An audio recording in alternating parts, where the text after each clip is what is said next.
It is Friday, August 1st. Let's talk PlayStation. Welcome back, everyone, to another Once Upon a Katamari episode of LTPS. As always, let's begin with our PS Plus reminder. This is your final warning for the July games before they go away, so claim those and get that done. This coming Tuesday on the 5th, it's going to change over to Lies of P, PS4, PS5, DayZ, PS4, and also My Hero 1's Justice 2 on PS4 as well. Which that one, based on the anime fighting game, you probably already know if that's a game that you would enjoy or not. DayZ's been around since 2018 now at this point, so it's had, I believe, a lot of post-launch updates. So the game's very mature now at this point. That's the one that's based off that ARMA mod from, again, years ago.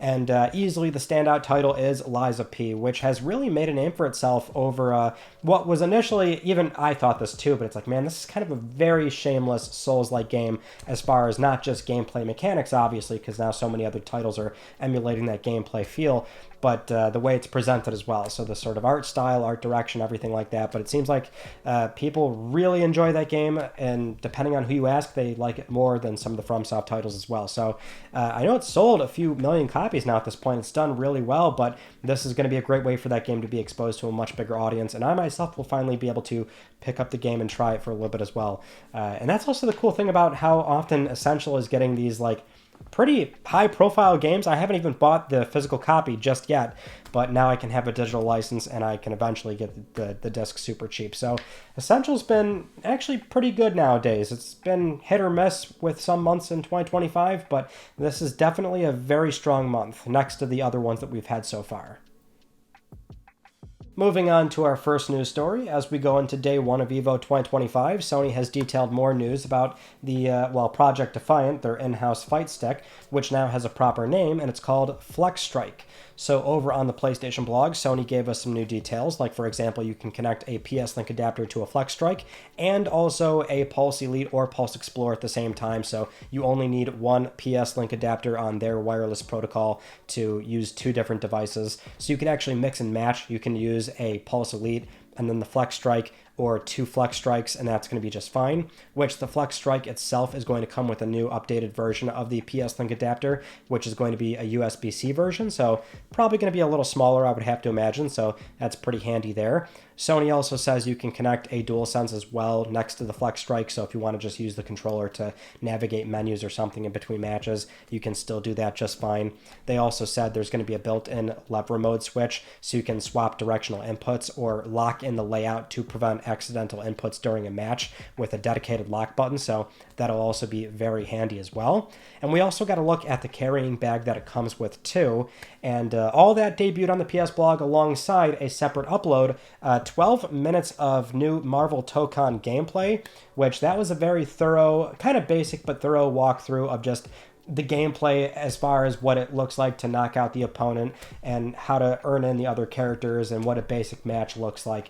And so again, Marvel Tokon is going to be playable at EVO right now, so probably something where it's going to be very busy and hard to get time in on that game, but you should be having some impressions come out from the fighting game community fairly soon with people getting hands-on time with that game. The Flex Strike will be there too on display, but you will not be able to play with it, so there's a little caveat there, but otherwise it does have an official name, new PS Link adapter, and some handy features as well, which will probably go very nicely with Marvel Tokon as Sony gets more and more serious about the fighting game genre and community. Next up, we have a very small thing here that is still cool, but also annoying, which is that hard stance Sony has for their developers when it comes to assigning platinum trophies for their games, because on PS5, Sony has the stipulation where you can only have one platinum trophy per executable on the console. So if it's one singular launcher, they can only have one platinum. It doesn't matter if it's a collection of games or not, only one platinum. And because of that weird stipulation, you have examples where the Tomb Raider collection of games can only have a singular platinum, whereas PS4 has three. Or Call of Duty HQ has all those single-player Call of Duties, but it is one application, so it's Call of Duty HQ, it has its own trophy list, and then the single-player campaigns are treated as DLC packs. And that's why they can't have multiple platinums. So the news here is that Activision is now finally untethering these games from Call of Duty HQ, or at least Modern Warfare 2 and 3, which means now that they're separate downloads on PS5, they get their own platinums, And that's also the kind of cool thing is that they do have a new list now. So you actually could auto pop these games again because they have a list on Call of Duty HQ and now a separate list with their own platinum, which some people are saying you can auto pop MW3. MW2 seems to be having problems right now, I believe, via digital and disc. Whatever the situation is going on there, you might have to wait a little bit for a patch or two for them to really iron out those problems. But, it's cool to see this. It's just a weird thing between both of them because they're insisting on Call of Duty HQ for single-player Call of Duties. That's still probably going to be the case going into Black Ops 7, I think. So it's like, oh, well, I guess they'll untether them at some point, but it's still just kind of annoying in the here and now. And then it's still Sony's issue because they put in this hard stance, which is them just tripping over something that fans don't want to deal with. Like, why you're putting these developers in a weird spot where they have to give one platinum to multi-game products. It's just the whole thing is just still bizarre, and so it's a weird knock-on benefit, but the problem does still persist. Moving on to one of the big news stories from this past week, and that is Sony is suing Tencent over Light of Moritam, which, if you remember, that game was announced late 2024. It wasn't that long ago, but that was the news about that game announcement was it looked very, very similar to Horizon as far as the protagonist, the lore, the world, the key art, the promotional material. Everything looked very textbook Horizon. Although, ironically, the game itself, like the gameplay rather, it's like survival crafting, so that didn't really look anything like Horizon. But it was very easy for some to look at that and go, wow, how is Sony okay with that? Especially because the news around that was like, oh, Sony's Chinese social media channels were supporting the game or something. But, in fairness, those are just social media people that might not really be privy to much senior level people that see this and go, uh-oh, we have a problem here, and now we have to spend months building a case. And so that is what happened recently. As of July 25th, Sony filed a California federal court case accusing them of infringing on the Horizon franchise. So they've called Light of Moritam a slavish clone, and Sony is asking for $150,000 per infringed work and immediately halting the game's release as well. Now, inside the document shared from Stephen Totillo, we can see how Sony built their case. So they're comparing all the marketing material, the promotional material, talking about the font, the artistic design, comparing the protagonist, the community reception, headlines from the games industry. They've got all these comparison shots, and Sony is also discussing, what it took to build the franchise, years of development, and the importance of the creative process, which Tencent is stepping on here. And more so, the lawsuit really divulges something a bit interesting in that Tencent made a pitch to Sony about a year ago for a Horizon game in Asia, or something similar to that, basically. And I guess the big nail in the coffin here, what would maybe give this case a lot of ground to stand on, is that games don't get made in 6 months or so. So it would appear as though this game was in development prior to that, and they did not tell Sony that they already had this game in development during their pitch. So Sony's lawyers outlined that Tencent made the pitch last year where Aloy would travel to a distant kingdom and be recruited by a new group, and so she'd be in this new open world area where there'd be new machines, etc. It would have very, Eastern feel to it and approach, and so Sony obviously passed on this pitch. But then comes Light of Moritam a year later, which the suit claims that during this pitch, Tencent never mentioned this game they were working on, which already featured Horizon-esque assets. So I'm obviously not a lawyer, not an expert, and so the armchair analysis I could reasonably give here is that would appear as though to be a smoking gun for the case Sony was attempting to build, and that arguably they had something that they were working on, and you were trying to pitch this game, we don't want it, and you still go off and do it anyway, just trying to drop in different assets as far as the protagonist and the story and whatever else you're trying to get away with. So yeah, I can't say I'm too surprised that they eventually did file a lawsuit. I guess we'll see where that goes, but yeah, you can never be too certain about these things, and it does take quite a bit of time for them to build a case and finally present it, file it, and do their due diligence to make sure that they feel confident that they will be able to resolve this matter in a way that's very favorable to them as the IP holder. And I would think that Tencent probably is going to want to resolve the matter as well and not want to go through the whole spiel of fighting it. So yeah, you would think that this might get resolved before it has to come to that. I guess we'll see what plays out over time. Now, something else we also got from the lawsuit is updated sales figures for the Horizon franchise, which Sony historically has been very picky with when they give sales milestones, which is weird because they oftentimes do very well. So even when they have big numbers, they'll tell you, but not always. So in this situation, for a lawsuit, Sony gave us a new figure. The last one we had was from April 2023, which was 32.7 million copies between Zero Dawn, Forbidden West, and Call of the Mountain. So since then, we've now got Forbidden West on PC, Zero Dawn Remastered on PS5 and PC, and also LEGO Horizon Adventures, PS5, PC, and Switch. And so now the Horizon franchise is up to 38 million copies. So, about 4-something million more from the outgoing number, which I would imagine that was still likely Forbidden West and Zero Dawn doing a lot of the heavy lifting. I think LEGO Horizon didn't do gangbusters by any stretch.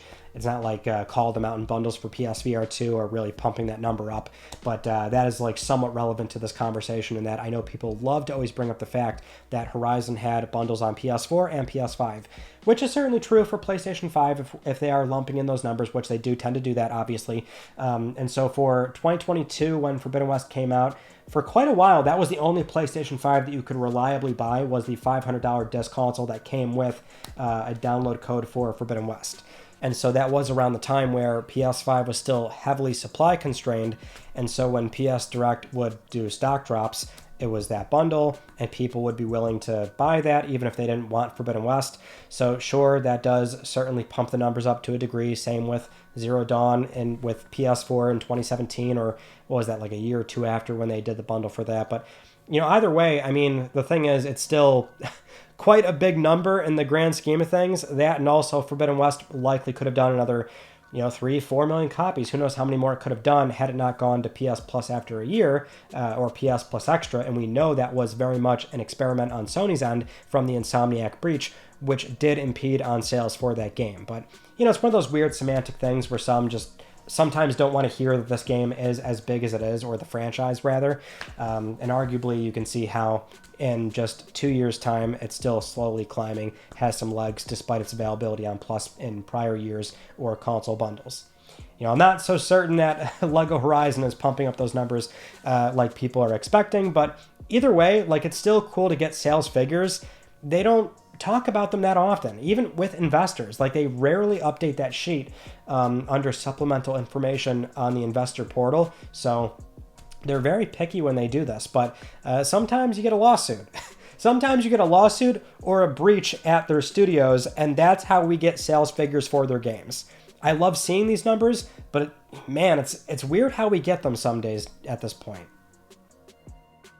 Next up, not only is EVO 2025 going on, but also China Joy as well. And so Sony is there, and they're actually, they held a little press conference where they announced a number of things. So first and foremost, Phase 4 of the China Hero program is going to kick off very soon, so they'll accept applications for that. And they also confirmed that 2 of their Phase 3 games, Daba, Land of Waterscar, and Exilage, are getting more investment from Sony. Presumably, as we've seen from this program, that means they'll be PS5 console exclusive. And Sony also announced a new strategic partnership with Virtuous for code development. We don't know exactly what that will mean long term, but probably some kind of new game from Virtuous. And then also RichTap for haptic feedback development, collaborating with PS Studios, Visual Arts, and I guess their UI team or something. It'll be interesting to see what's going on there. That might be very pertinent going into some of these later lifecycle PS5 and potentially early PS6 games as well, which would be fascinating to see. But Phase 4, exciting stuff. The Hero programs have been really bearing some interesting fruit for sure, and we're just seeing so many really compelling things coming out of these programs, and Sony is really upping their investment investment in not only doing multiple phases, but a game like Exilage and Land of Waterscar, they see these, they see the milestones that they're hitting, and they feel more and more confident about them. We have Lost Soul Side dropping at the end of this month, so a lot of really encouraging things going on in all these different countries. It's really awesome to see this stuff. And I'm very curious now as to what this co-development agreement and partnership is going to look like with Virtuous, which is a very disciplined studio, large staff, a lot of teams. I mean, they did recently have layoffs, which was unfortunate, but we've seen what they can put out. I mean, they're currently working on the Metal Gear Solid 3 remake, so I think there's a lot of interesting potential for what we could see from that agreement. Moving on to Phantom Blade Zero, the PS5 console exclusive with no release date just yet, but we did just get 20 minutes of new gameplay, mostly new gameplay. The end portion shows off that one almost choreographed looking boss fight with the chefs or whatever the hell they are, and that thing still looked insane where the heavy metal music kicks in. Such a beautiful boss sequence. But the other 20 minutes of gameplay still looks very good. Now, as a reminder, this is not a Souls-like. It will have difficulty options, so the combat and the gameplay loop is still going to feel a bit different despite how it might appear, but there is going to be a big variety of weapons. You see a lot of smaller enemy encounters here. A lot of it uncut. They do kind of move around throughout the 20 minutes. You see some stealth portions and another boss fight as well, but yeah, that end boss fight is called the Chief Disciples Fallen Hope. That was the crazy one there. So game looks good. Game looks really, really good. We just have to wait till we get a confirmed date for the game. And it seems like they've got a lot to show. That's the interesting thing about all these games coming out of China, is that they are shown off in such a manner where we see a lot of gameplay almost as a way to show that they're like real. It's like the sort of Black Myth Wukong effect, where the first time we saw that game, everyone was sitting here doubting like, oh, does it really look and play and feel like that? And now every sort of adjacent game coming out of China, it's almost like they sort of feel inclined to show off all this uncut gameplay piecemeal throughout its development cycle. Moving on to the Nintendo Partner Direct, which aired just yesterday, and as we often do with other platform holder live streams, we'll talk about any other PS5 relevant announcements. So in this situation, all the new games that were announced strictly for PlayStation 5 as well is Monster Hunter Stories 3 Twisted Reflections. That is PlayStation 5 coming next year. Once Upon a Katamari, PS5 revealed, coming this year, October 24th, 2025, and yes, you better believe I lost my shit seeing this. I am so happy for a new Katamari game. I am very, very excited, and I love how much this game looks. Then, Just Dance 2026 edition, PS5, October 14th. Plants vs. Zombies Replanted, PS5, coming October 23rd. Pac-Man World 2 Repack, PS4, PS5, September 26th. And then Goodnight Universe, also announced for PlayStation 5, November 11th, 2025. NBA Bounce, PS4, PS5, September 26th this year. The Adventures of Elliot, The Millennium Tales, PS5 coming next year. And then also Octopath Traveler 0, PS4, PS5, December 4th, 2025, right before the year does close out. So not too bad there. There were definitely other announcements, but again, they were like already on PlayStation 5, so that should be like the newish ones that we're aware of, just to double check everything. But yeah, I mean, I was very excited for a new Katamari, so that's almost like the one thing that really saved everything for me. Octopath is great too. Actually, The Adventures of Elliot, The Millennium Tales, loving all these HD 2D games from Square, so that also looks gorgeous. I don't know about you, but give me more of these 2D HD games. They're such a vibe. And yeah, it was really cool to see Pac-Man Repack 2, the World 2, basically. I think we were all kind of safely expecting that game. And, you know, I'll tell you this too. Plants vs. Zombies, I played a ton of that back on, well, iPhone, iPad, PS Vita. The platinum for that game on Vita was still just an absolute nightmare because of the one slot machine side game, and they actually patched the game to make that easier because it was all RNG based. I have that trophy before they made it significantly easier. But loved the first Plants vs. Zombies. So in a weird way, I feel like that game, I've had enough time away from it to where like, oh, I'll play this new enhanced version on PS5. Why not? So pretty solid Direct, all things considered. Well, at least for some of the PS5 relevant announcements, but also definitely some cool things in there for Switch and Switch 2. Now, the other big story from this past week actually broke after LTPS last Friday, and it was this new job listing at SIE for a senior director of multi-platform and account management. And so we actually did a sort of breaking news discussion about that job listing because, sure enough, it caused a lot of conversation surrounding what that means for SIE and their multi-platform approach, because this job listing did explicitly say, and I quote here for this role, "You will play a critical leadership role in shaping and executing the global commercial strategy for PlayStation Studio software titles across all digital platforms beyond PlayStation hardware, including Steam, Epic Game Store, Xbox, Nintendo, and mobile. This role is accountable for optimizing title profitability, ensuring cross-functional alignment, and leading a high-performing team focused on multi-platform expansion, mid-range commercial planning, and platform partner management." So that happened, that was discovered, and sure enough, everywhere online, whether it was an IGN article, Twitter, Reset Era, Reddit, YouTube videos, like my own discussion video, like there was a lot of heavy debating back and forth on what this means, what it could mean, what it does for PlayStation, does it damage the PlayStation brand, just a lot of stuff, right? One of those things where the internet kind of lights up in flames. And so one thing we also got was over on Reset Era on the PS Studios OT, we had Shinobi602, who's often been very privy to what's going on with PlayStation Studios, said people were getting really carried away with that job listing. So then the one user, Mazzoli, chimed in saying that they think it's safe to assume Sony is thawing on hard exclusivity, so games as a service on Xbox later if it makes sense, maybe things like Lego Horizon and smaller spin-off titles that can come to Switch, and Shinobi replied yes to those types of things.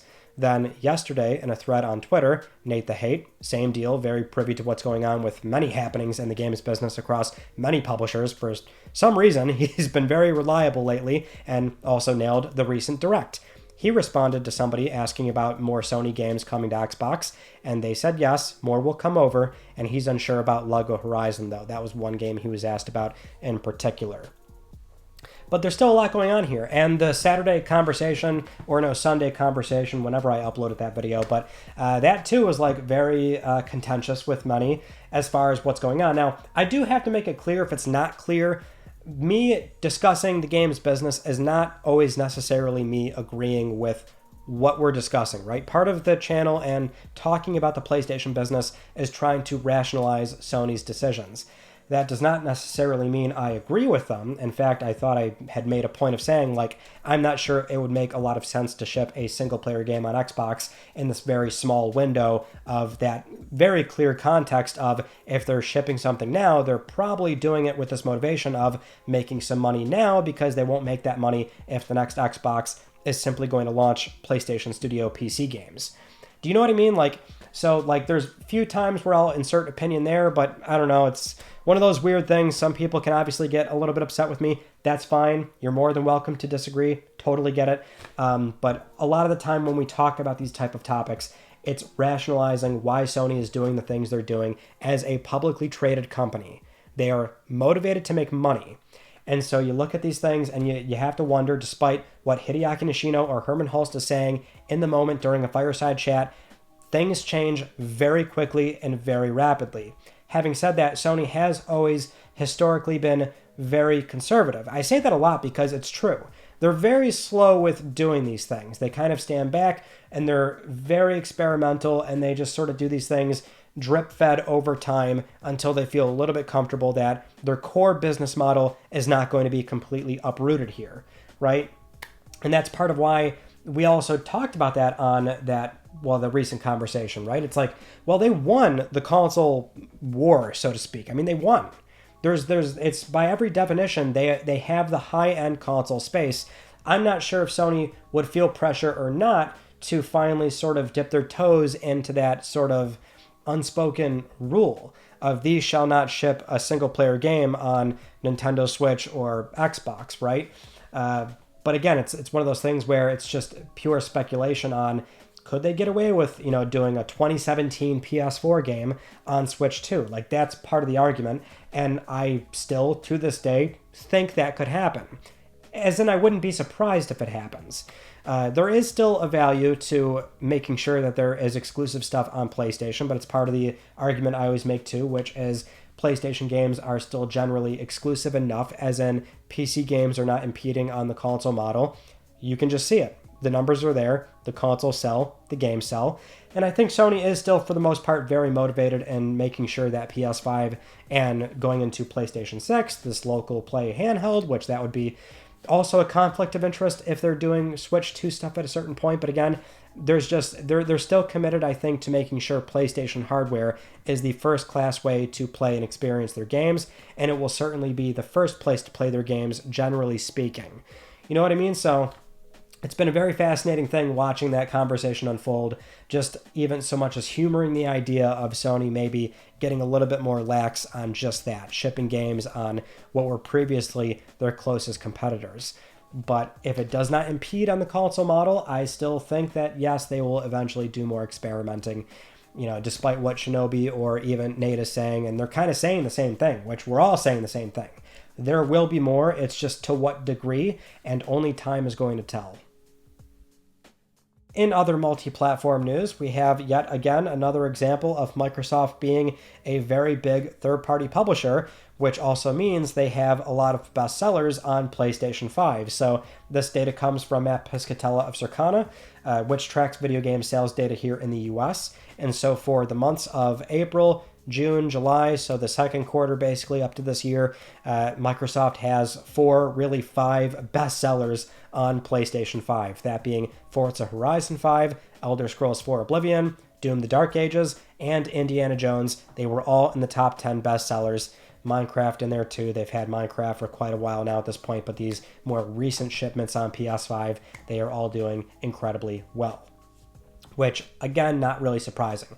I'm not sure how much longer that's really going to be news when that's the clear context of them now shipping on a very big established platform like PlayStation 5, or in the case of things like Doom the Dark Ages, which were already established on PlayStation and we were hoping would presumably still come over because it was an existing IP, but again, that's kind of what happens when you absorb an Activision or a Bethesda, and these games have already lived on PlayStation 2. You automatically become the top publisher when stuff like that happens. Now, what we can also say, though, is that there are still other games on Microsoft's Outlook here from Xbox Game Studios where, we expect, everything's going to be PS5, right? Well, we're still not 100% sure, but at least we have some news here where for State of Decay 3 and Gears of War E-Day, yes, these are probably coming to PS5. So, reported by MP First, a game designer working on Gears of War E-Day had put on the resume that PS5 is indeed a target platform next to PC and Xbox Series S and X. And then same thing, another resume reveal for State of Decay 3, and it's the same situation. So PS5 is listed as a target platform, which so far we had not had any indicators whatsoever for State of Decay 3. So at least it's nice to see that one from Undead Labs. Whereas Gears of War, we can kind of safely say that from Reloaded coming to PlayStation 5. So, at the very minimum, there's that. But, we still have more of their games during this transitionary period for, these Xbox Game Studio developers that are still, at this point, they have their PS5 dev kits, but they historically were not shipping on PlayStation 5. So that can't be... The same can't be said for the studios they absorbed that were already multi-platform to begin with. We still have a few other stragglers here, but sure enough, these games are probably going to show up. It's more a question of day and date or not. So that will be interesting to see how that shakes out. Moving on to the topic of $80 video games with EA. Actually, side story here, Battlefield 6. Big reveal, a lot of gameplay out there, so if you're a Battlefield fan, I'm sure you're already keeping up with that. I feel like it'd be weird to not talk about Battlefield 6, and it does look fun. I was never a huge Battlefield person, but Battlefield 6, so far, the game looks and they're saying all the right things in the here and now. But this story is more pertinent to $80 games and EA's stance, which we already had a word on this not too long ago that they're not going to do $80 games, and they're still doubling down on that. So recently during a financial earnings call, the CEO, Andrew Wilson, said they're not looking to make any changes to pricing. They were asked directly about releasing games at $80. So Wilson said, and I quote here, "That's in the construct of, we already offer a fairly broad pricing scheme across our various products. when you think about everything from free-to-play through to our premium products and deluxe editions, our orientation is always to capture the full spectrum of pricing so that we can serve players in the best way possible and offer them the greatest value. We'll continue to look at opportunities and deliver great value to our players through various pricing schemes over the course of time, but no dramatic changes planned yet. I would think after Microsoft backed down from not just the Outer Worlds 2, but again, more pertinently, all their holiday games, which includes Black Ops 7, them walking away from that $70 or $80 price tag, rather, going back to $70, I would think most other publishers are watching that carefully, seeing how that played out and going, okay, we're going to cool down for now, which again, they don't necessarily have to jump up to 80, I think, as fast as they would ideally want to, because as we've said before, the average selling price for their games is over 70 on day one anyway from deluxe editions. So they get that higher average spend right off the onset, but the same can't be said for the next 2 or so years. There's still a very distinct possibility that it goes up. All right, let's check in with the Stop Killing Games grassroots movement, where recently, just now, the European campaign, or the European Initiative campaign, just ended at 1.4 million signatures. So 400,000 more than what they needed, although 1.4 million is about what they do need in case they have to invalidate a number of signatures, which it sounds like 250,000 is the sort of safe buffer that they would have needed. 1.4 will hopefully clear, which means that the initiative now gets to be properly proposed to European regulators, and they will take a genuine look at the issue that is being proposed to them.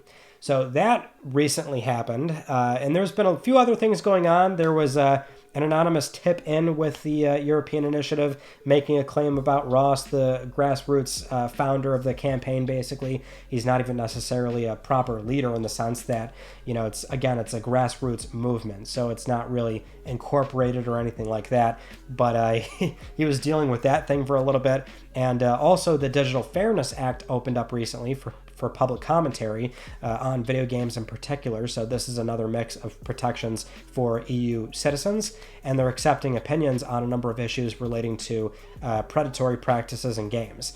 Now, that does not include the situation of online games being improperly sunset or not getting sunset at all, or single-player games being delisted and being removed, or that license rather being revoked from users. There's nothing in there about that, but that's ideally what people could do, is voice concerns and get that added as an adjacent issue so people can submit that to the Digital Fairness Act, which, again, they opened up public commentary. So Ross has been making this a lot more clear, and thankfully the videos are getting a lot of traction. So people are definitely very privy to this and aware of what's going on, which is good to see. I still think it will be incredibly tough for this to have any sort of, approval and downstream effect, but that is the great thing about Europe, is that typically a lot of the things that happen there do downstream to the global marketplace. So it usually has to happen there before it happens anywhere else. And we've gotten over a very big step, and it would be great to see a lot of power be put back in place for the consumer and protections in place for all these games that we do end up purchasing and oftentimes lose vital access to.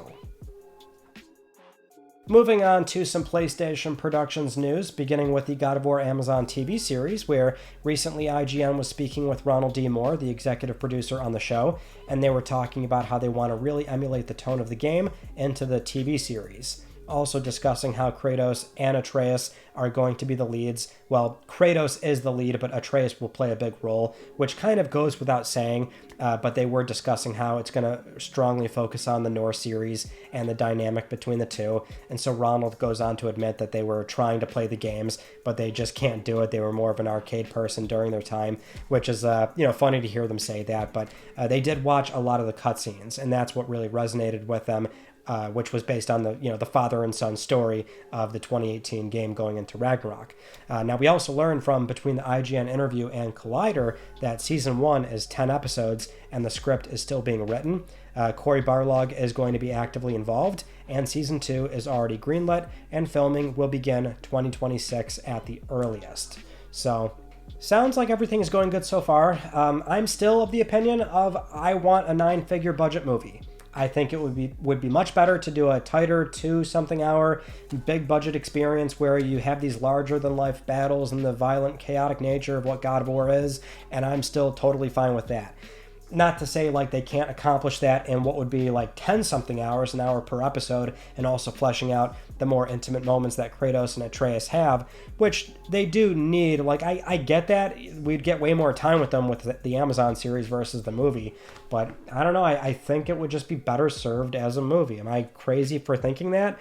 The other weird thing is like, and I see where people are coming from. It's this like notion of, oh, why do Norse when you're going to completely skip over and overlook the important part of Kratos' history as a person, as a character, which is the violent nature of who he was, who he used to be, the lack of remorse for all the awful things he's done and what he did to his family. And, you know, so it's like, why are they doing Norse and you can't sort of respect that or at least have the context, especially for a medium where you're going to have a lot of people exposed to this property and this IP and they've never like played the God of War games, right? They don't know what Kratos has done before.